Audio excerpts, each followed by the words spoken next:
प्रेष्टेषु जीवेषु कृपापरत्वं माध्यस्थभावं विपरीतवृत्तं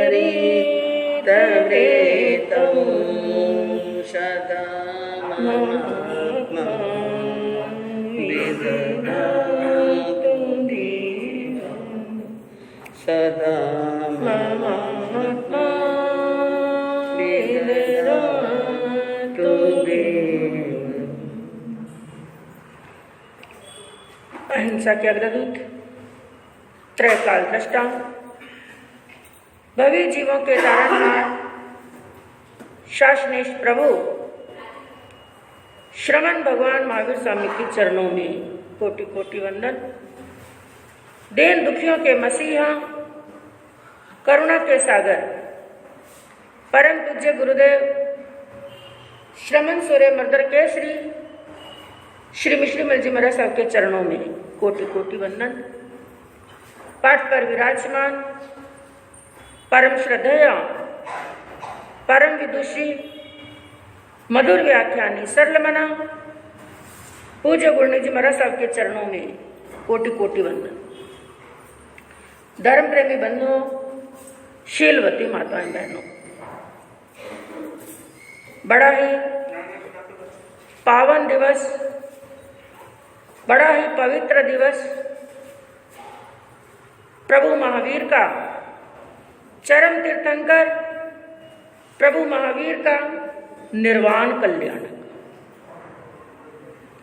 आत्मा के अंतिम लक्ष्य तक पहुंचना, सिद्धत्व और बुद्धत्व को प्राप्त करना, अक्षय सुख को प्राप्त करना और इंद्रभूति गौतम जिन्होंने केवल ज्ञान और केवल दर्शन को प्राप्त किया, ऐसा पावन दिवस है, ऐसा पवित्र दिवस है। आप सभी को दीपावली की और प्रभु के निर्वाण कल्याणक की और गणधर गौतम के, प्रभु गौतम स्वामी के केवल कल्याणक की बहुत बहुत शुभ कामनाएं हैं, बहुत बहुत मंगल कामनाएं हैं। और हम भी परम पिता परमात्मा से यही प्रार्थना करते हैं कि एक न एक दिन हमारी आत्मा को भी ऐसे ही ज्ञान का प्रकाश प्राप्त हो, हमारी आत्मा भी अज्ञान के अंधकार से निकल करके संसार के इस जन्म मरण के चक्र को समाप्त कर करके ज्ञान का उद्योत करे, आत्मा के अंदर केवल ज्ञान और केवल दर्शन की प्राप्ति हो और लगातार जिनवानी की गंगा प्रवाहित हो रही है। मूल और अर्थ का वांचन आप प्रतिदिन श्रवण कर रहे हैं, अपनी आत्मा को पावन और पवित्र कर रहे हैं। और चलते चलते चलते आज कौन सा दिवस आ गया? 27वां। एक समय वो था जब बार बार अनाउंसमेंट हो रही थी कि 27 दिन तक जिनवानी की आराधना होगी, साधना होगी, प्रभु की अंतिम देशना, उसका वांचन किया जाएगा। और आप सबने इन दिनों का बड़ा लाभ लिया है, अपनी आत्मा को पवित्र करने का बड़ा प्रयास किया है और चलते चलते यह यात्रा अपने अंतिम पड़ाव तक भी पहुंच गई। 27वां दिन आ गया है और बंधुओं, यह मार्ग बड़ा ही पवित्र मार्ग है, आगम का मार्ग बड़ा ही शुद्ध और पवित्रता से भरा हुआ है, मोक्ष तक ले जाने वाला यह मार्ग है। तो आज अंतिम के अंदर फिर 4 लाइनें सभी एक साथ में गुनगुना लेते हैं। तो सभी को एक साथ में बोलना है, वीर प्रभु के अंतिम वाणी, वीर प्रभु के अंतिम वाणी, सुन लो और सुना लो, जीवन सफल बना लो, जीवन सफल जिन वाणी का हर अक्षर ही अक्षय आनंद दाता, शब्द शब्द में सत्य धर्म का संदेश मिल जाता, हर वाक्यों में वैराग्य की, हर वाक्यों में वैराग्य की गूंज हृदय में डालो, जीवन सफल बना लो, जीवन सफल बना लो, वीर प्रभु के अंतिम वाणी, वीर प्रभु की अमृत वाणी सुन लो और सुना लो, जीवन सफल बना लो, जीवन धन्य बना लो। चल कर रही है हर एक पद से तीर्थंकर की करुणा, जिससे जिन सन जय पाता, आगम सच्चा शरणा, हम भी जीवन पावन कर ले, हम भी जीवन पावन कर ले, इधर उधर मत डोलो, जय जिन वाणी बोलो, जय जिन वाणी बोलो, वीर प्रभु के अमृत वाणी, वीर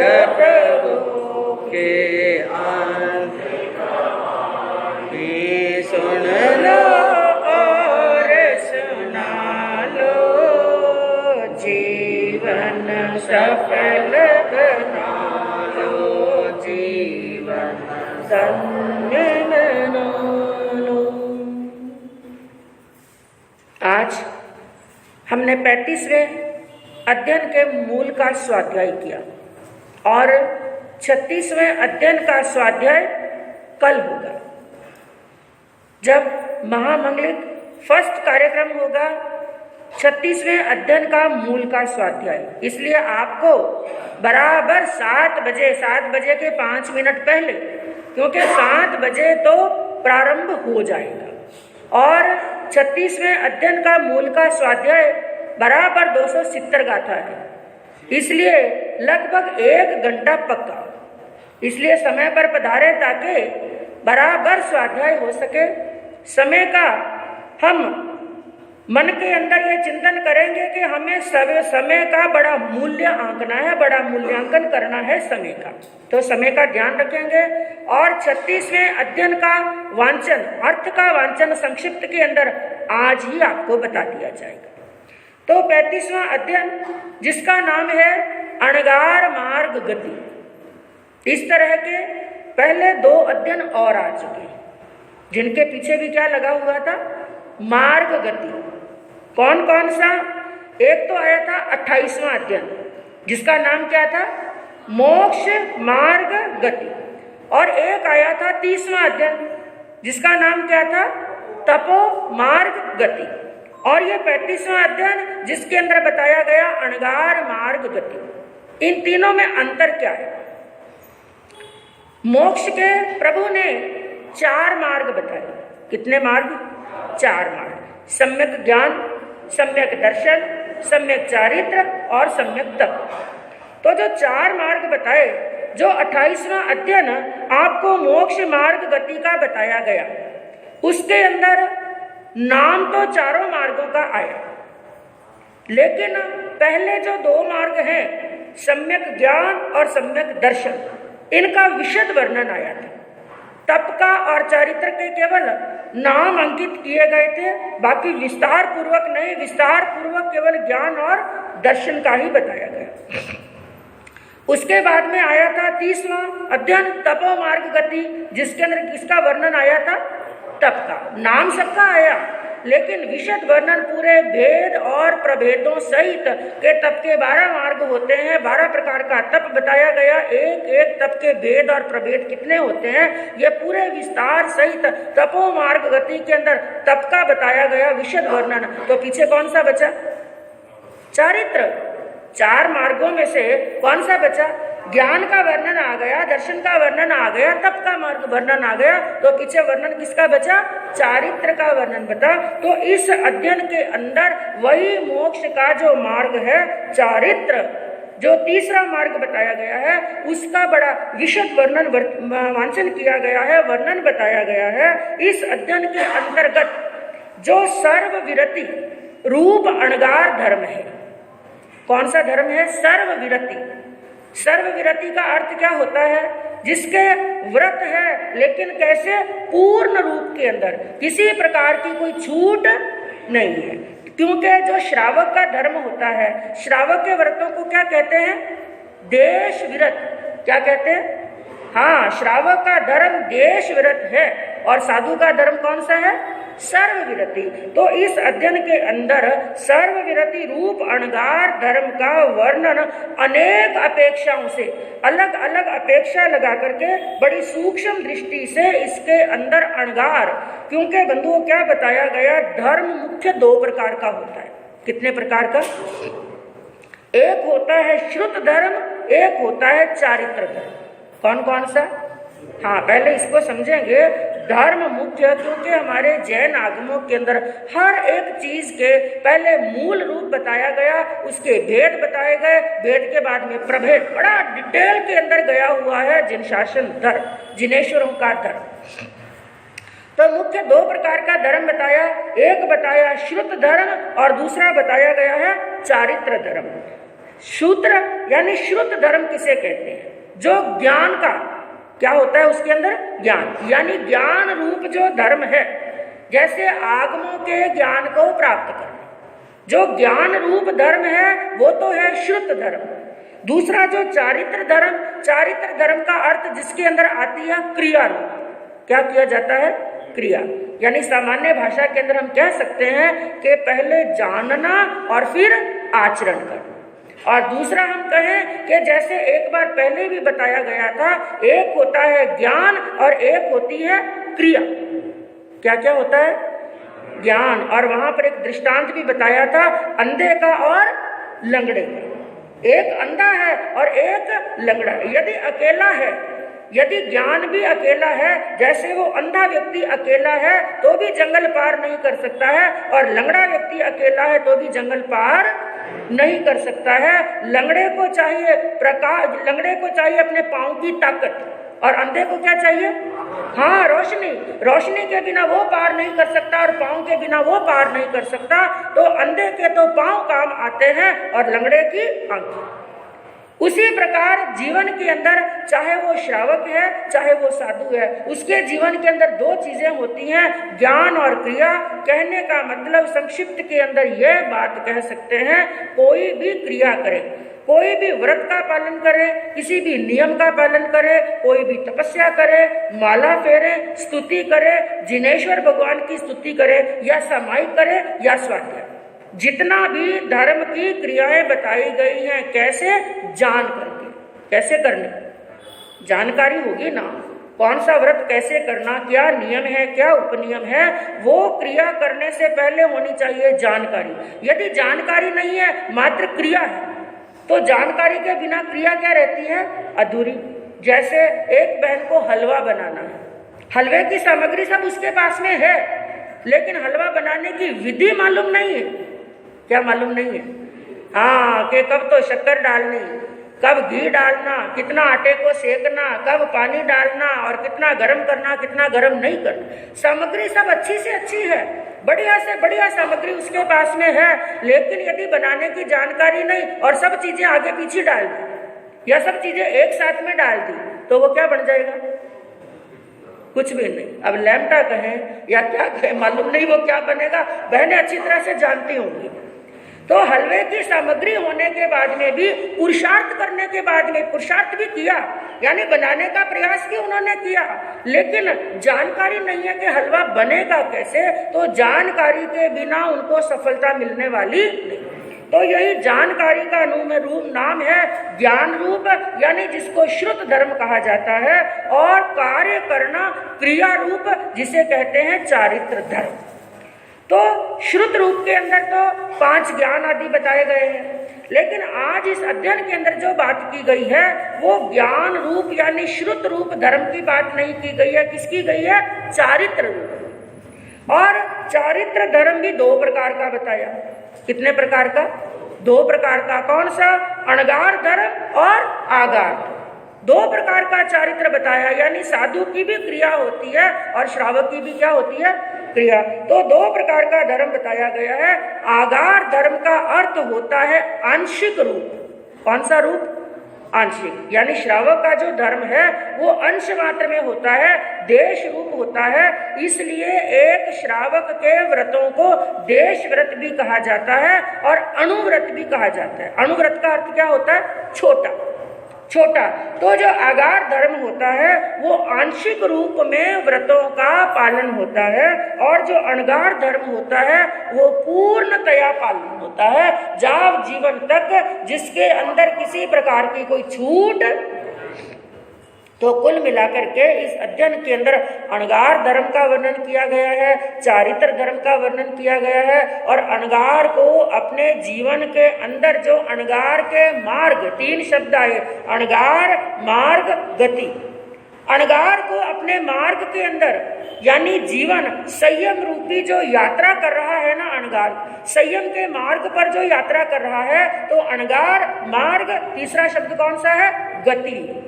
कैसे उसको गति करनी है, कैसे उसको गमन करना है, कैसी उसकी क्रिया होनी चाहिए, कैसा उसका चारित्र होना चाहिए, और कैसी उसकी भावना होनी चाहिए। तो 4 लाइनों के अंदर, क्योंकि आज आपको दोनों अध्ययनों का वांचन बड़े संक्षिप्त रूप में कराया जाएगा, सुनाया जाएगा, क्योंकि आज है निर्वाण कल्याण का दिवस। और आज हमें गुरनी जी महाराज साहब से मुख्य रूप में जो भगवान के निर्वाण कल्याण के समय में क्या क्या परिस्थितियां थी, भगवान का जीवन कैसा था और गौतम स्वामी जी का मोह कैसा था, इसका वर्णन विस्तार रूप के अंदर गुरनी जी से सुनना है। तो 4 लाइनों के अंदर सार निकालते हुए क्या कहा? अणगार बनकर मार्ग में पुरुषार्थ हो आचार में। सबसे पहली बात यही कही, अणगार बनकर मार्ग में। जो अणगार बन गए हैं उनको अपने मार्ग के अंदर क्या करना है? पुरुषार्थ हो आचार में। आचार यानी क्रिया। अपने चारित्र के अंदर क्या होना चाहिए? पुरुषार्थ होना चाहिए। अणगार बनकर मार्ग में, पुरुषार्थ हो आचार में, मार्ग के परिचय सहे आस्वाद नहीं सत्कार में। शुक्ल ध्यान में लीन रह के, शुक्ल ध्यान में लीन रह के, मोह माया को तजे, मृत्यु समय इस देह को संलेख ना करके तजे। सबसे पहली बात कही अणगार मार्ग, अणगार का पथ। और बंधु, यह पथ कोई सहज पथ नहीं है, कोई सरल पथ नहीं है, कोई सामान्य पथ नहीं। पथ यानी मार्ग। तो कैसा मार्ग है ये? अणगार का, साधु का मार्ग, जिसे मुक्ति पथ भी कहा जाता है। क्योंकि जो इस पथ पर सही चलता रहे ना, तो ये पथ एक बार पहले भी आपको बताया गया था, यह हाईवे नहीं है। ये अणगार का मार्ग, संयम का मार्ग, ये हाईवे नहीं है। ये कौन सा हाईवे है? 1 वे है। यदि इस पर बराबर एक अणगार सही तरीके से इस मार्ग पर चलता रहे, धीमी गति से ही सही, क्योंकि यात्रा और परिक्रमा के अंदर अंतर बताया गया था। परिक्रमा करने वाला व्यक्ति भी चलता है, लेकिन एक ही स्थान, लिमिटेड एरिया के अंदर चलता रहता है, लेकिन यात्रा करने वाला क्या है? आगे बढ़ता है। तो अणगार भी परिक्रमा नहीं करता है, बल्कि क्या करता है? यात्रा करता है। तो अणगार का पथ, जिसे मुक्ति पथ भी कहा जाता है, साधना पथ भी कहा जाता है, धर्म पथ भी कहते हैं, सत्य पथ भी कहते हैं, महापथ भी कहते हैं, और राजपथ भी कहते हैं। यह ऐसा महापथ है जहां पर कायर चलने वाले क्या होना चाहिए? शूरवीर। जो शूरवीर होते हैं, जिन्होंने भय को दूर कर दिया है, ऐसे अभय लेने वाले और देने वाले ही इस मार्ग पर चल सकते हैं। तो ऐसा अणगार का पथ है, और इस पथ पर अणगार को सबसे पहले क्या करना है? पुरुषार्थ। क्या करना पड़ेगा? पुरुषार्थ। और पुरुषार्थ भी कौन सा? हाँ, सम्यक पुरुषार्थ। अध्ययन आया था ना 29वां। सम्यक पराक्रम। पराक्रम करते हुए तो कई जन्म व्यतीत हो गए। पुरुषार्थ तो सब लोग करते हैं। एक मजदूर भी पुरुषार्थ करता है, और भीख मांगने वाला भी क्या कर रहा है? पुरुषार्थ तो वो भी कर रहा है। पुरुषार्थ का मतलब परिश्रम करना, मेहनत करना। और खेत के अंदर किसान भी क्या करता है? पुरुषार्थ। आप लोग भी दुकान पर जाते हैं, फैक्ट्री में जाते हैं, सुबह से शाम तक दौड़ते हैं, वो भी क्या है? पुरुषार्थ। और बहनें घर के अंदर काम करती हैं, वो भी क्या है? पुरुषार्थ। एक छोटा सा बच्चा है, सुबह इतना बड़ा भारी बैग लेकर के सुबह स्कूल में जाता है और शाम को लेकर के आता है, पूरा दिन पढ़ाई करता है, वो भी क्या है? पुरुषार्थ। लेकिन यहाँ पर इस पुरुषार्थ को नहीं बताया गया। कौन सा पुरुषार्थ करना? सम्यक पुरुषार्थ। और सम्यक पुरुषार्थ कौन सा होता है? जो आत्मा के हित के लिए किया जाता है। जो पुरुषार्थ शरीर और आत्मा के भेद को जानने के लिए किया जाता है, जो पुरुषार्थ संसार को छोड़ने के लिए किया जाता है, जो पुरुषार्थ इन वासनाओं को त्यागने के लिए किया जाता है, और जो पुरुषार्थ मोक्ष तक पहुंचने के लिए किया जाता है, वो पुरुषार्थ होता है सम्यक पुरुषार्थ। इसलिए क्या कहा? इस पथ पर वही गति कर सकता है, यानी वही गमन कर सकता है। इस मार्ग पर, इस अणगार मार्ग पर वही गमन कर सकता है जो पुरुषार्थ करता है। और कौन सा पुरुषार्थ? सम्यक पुरुषार्थ, परम पुरुषार्थ। और किसे कहते हैं परम पुरुषार्थ, किसे कहते हैं सम्यक पुरुषार्थ? सबसे पहले अपनी कषायों को जीतना। किसको जीतना है?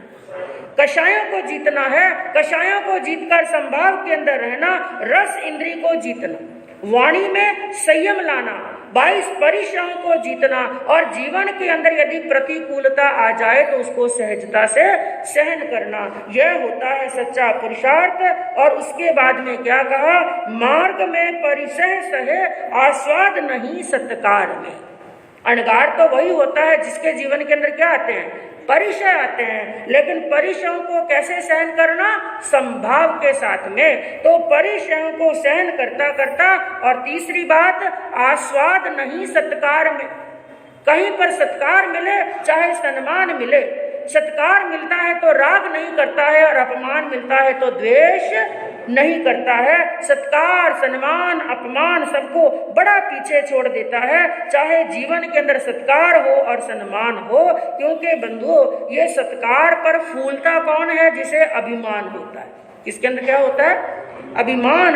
तो एक साधु को, अणगार को तो अहंकार का, अभिमान का त्याग करके स्वाभिमान को अपनाना है, अहंकार का त्याग करके विनम्रता और सहजता को अपनाना है। और तीसरी बात क्या कही? शुक्ल ध्यान में लीन रहकर 4 ध्यान बताए। कौन कौन से? आर्त ध्यान, रौद्र ध्यान, धर्म ध्यान और शुक्ल। और शुक्ल ध्यान के अंदर और शुक्ल लेशिया के अंदर भी आपने क्या सुना था? कैसे भाव होते हैं? सब कुछ छोड़ने के भाव तो तीसरी यानी 5वीं लेशिया के अंदर ही आ जाते हैं। जो 5वीं लेशिया बताई उसी के अंदर छोड़ने के भाव तो आ ही जाते हैं, लेकिन 6ठी लेशिया में आते ही क्या कर देते हैं? त्याग। केवल त्यागने की भावना नहीं, बल्कि त्याग के अंदर क्या बढ़ते हैं? आगे। हमेशा एक अणगार को क्या रहना है? 3 ध्यानों को भी छोड़ करके शुक्ल ध्यान के अंदर लीन रहना है। क्योंकि जो आर्त ध्यान और रौद्र ध्यान है, ये कषाय से जुड़े हुए। किससे जुड़े हैं? कषाय। जब तक कषायों की अग्नि जलती रहेगी तब तक आर्त ध्यान रहेगा, रौद्र ध्यान रहेगा।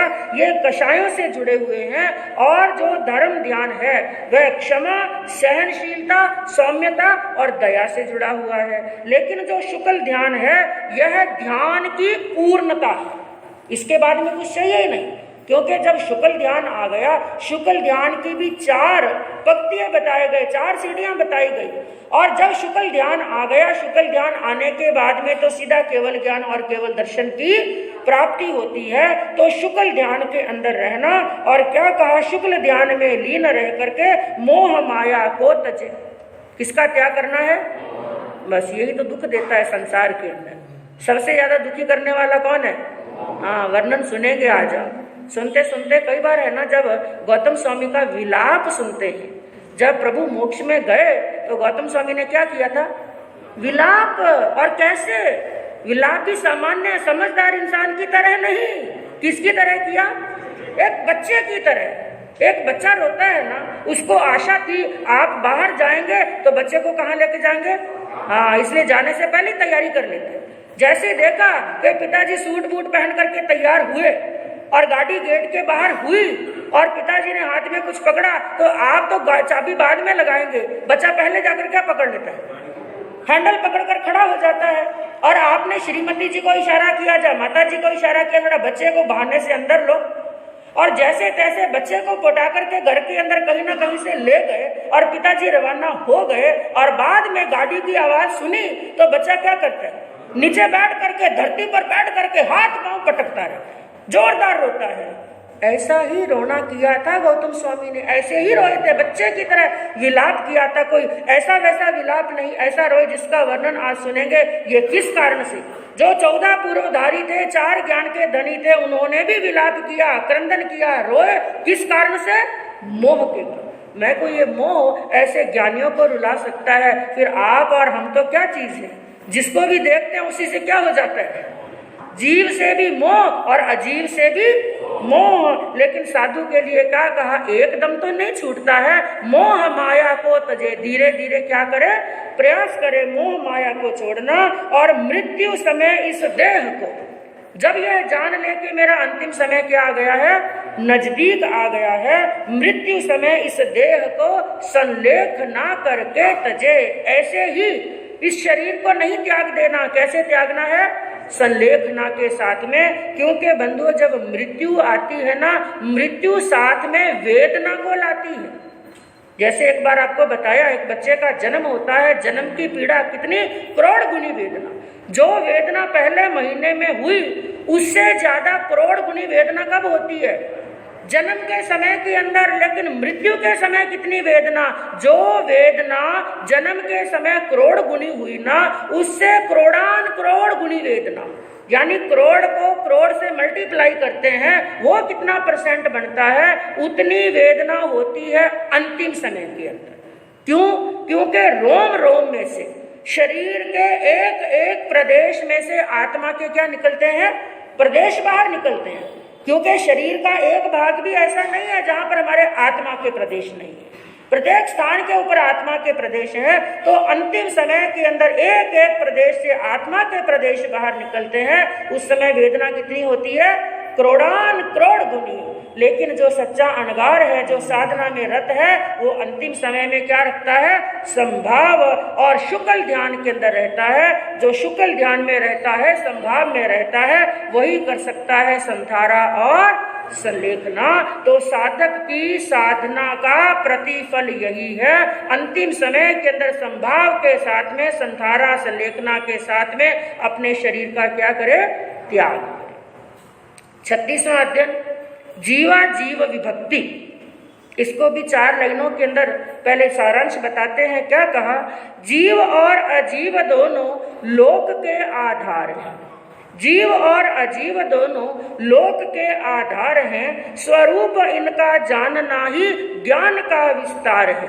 भेद इनका जानकर संयोग इनका हो अलग। भेद इनका जानकर संयोग इनका हो अलग। भेद का विज्ञान करता कर्म बंधन से सजग। पूरे उत्तराध्ययन सूत्र का सार इसके अंदर 4 लाइनों के अंदर ही दे दिया। 32 आगम पढ़ने का सार क्या है और 14 पूर्व ज्ञान सीखने का सार क्या है? सबसे पहली बात क्या कही? जीव और अजीव दोनों लोक के आधार हैं। यह लोक है, इस लोक के आधार क्या है? जीव और अजीव। बस ये 2 चीजें ही हैं। एक तो है जीव और दूसरा है अजीव। और दूसरी बात क्या कही? स्वरूप इनका जानकर ही जानना ही ज्ञान का विस्तार है।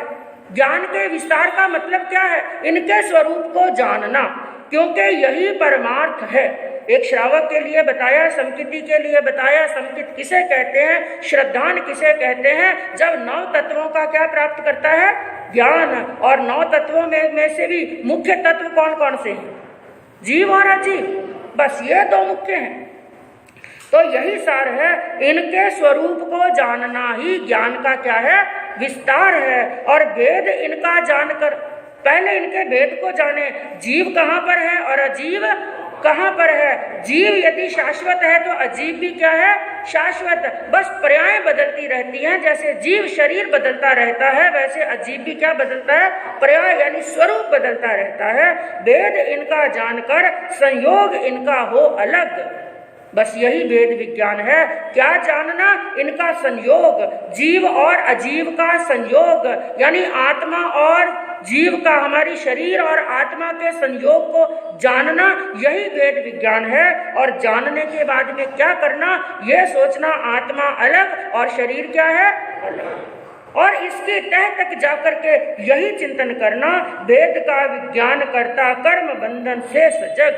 जो भेद का विज्ञान कर लेता है ना कि शरीर अलग और आत्मा अलग, जब ऐसा समझ लेता है, जान लेता है, श्रद्धान कर लेता है, फिर कर्मों का बंधन होने वाला।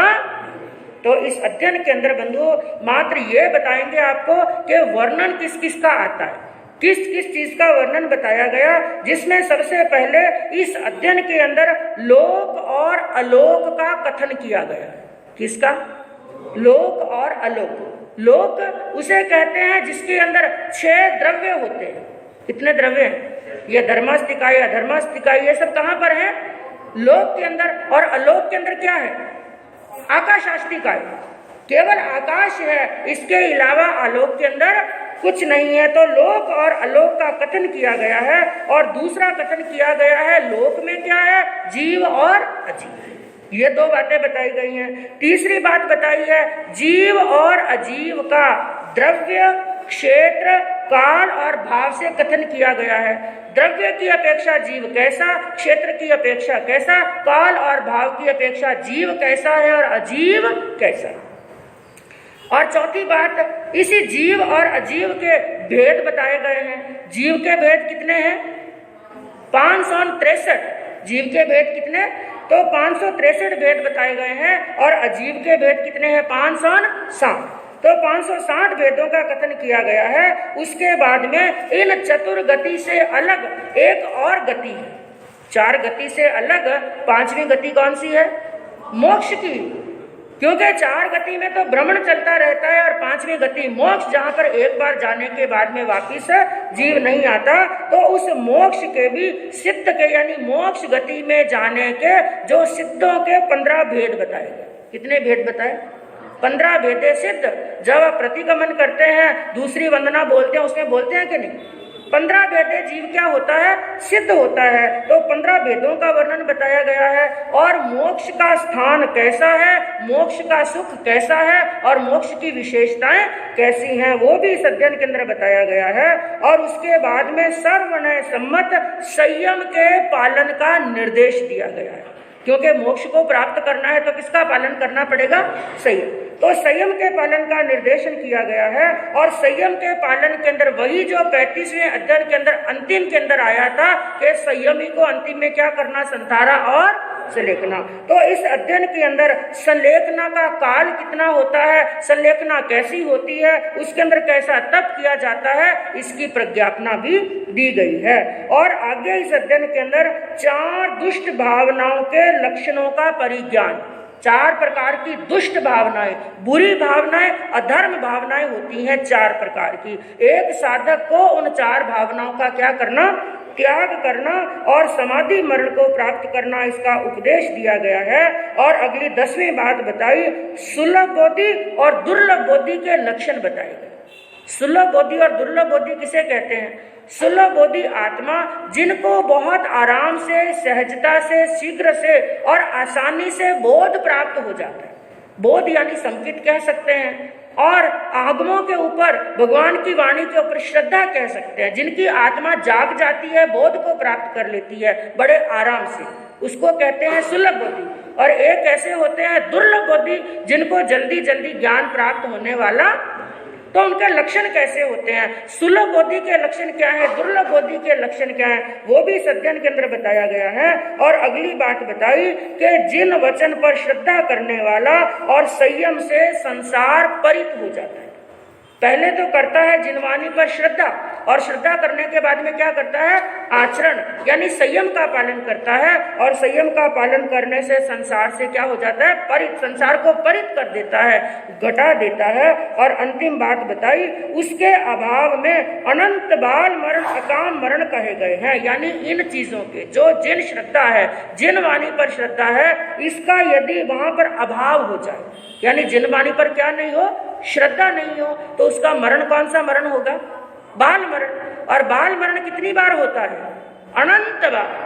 तो बार बार जन्मता रहेगा और मरता रहेगा, और अंतिम के अंदर बहुश्रुत के पास आलोचनादि से विशुद्धि की आज्ञा दी गई। यानी एक साधक को क्या चाहिए, उसके जीवन के अंदर कोई गलती हो गई तो बहुश्रुत के पास में जाए।